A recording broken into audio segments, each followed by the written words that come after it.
Sunday in Washington, D.C., 600 friends and fellow journalists attended memorial services for ABC News producer David Kaplan, the first American to die covering the Balkan War.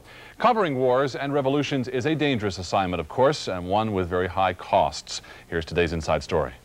We're in the middle of this job. Vietnam, 45 journalists killed over 15 years.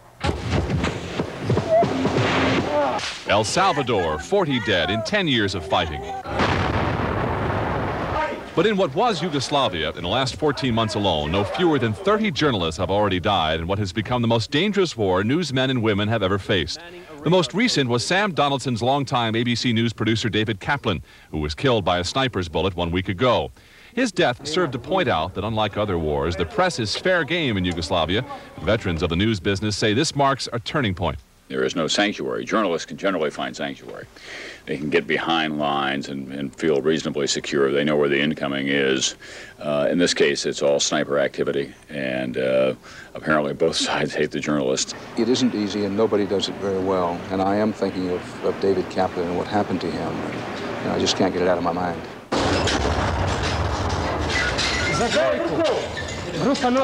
For journalists covering the fighting, the knowledge that they're being targeted brings a certain sense of resignation, says CNN's Chris Turner. Just returned from Bosnia, he says working there is like having a bullseye painted on your back. You will be shot at your first or your second day, and there's no question. It's not if you'll be, it's when you'll be shot at.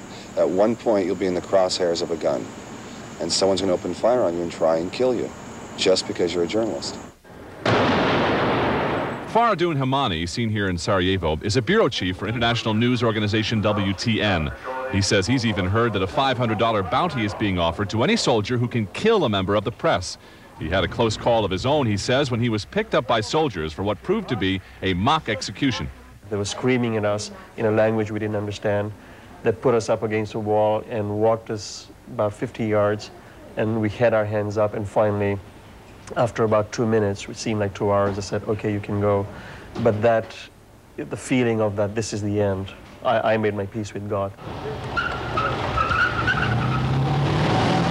The kind of danger that journalists are facing in Yugoslavia is not lost on their colleagues working in newsrooms back home. CNN's Eason Jordan, who's responsible for assigning crews and reporters to their stories, has already seen camerawoman Margaret Moth and correspondent Mark Dulmage wounded by sniper fire in Sarajevo.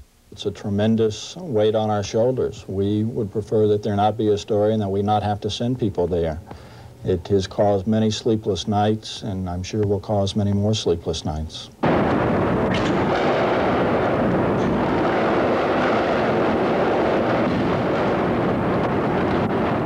While no journalist goes into harm's way without first agreeing to do so, the risk in Yugoslavia is all too evident.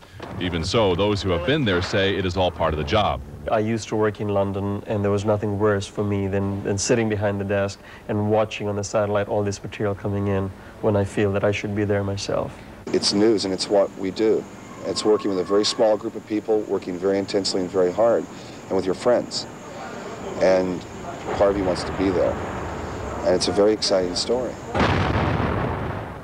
War reporting is one of the traditions of broadcast journalism. CBS News owes much of its heritage to Edward R. Murrow and the correspondents he hired in Europe in the 40s to cover World War II.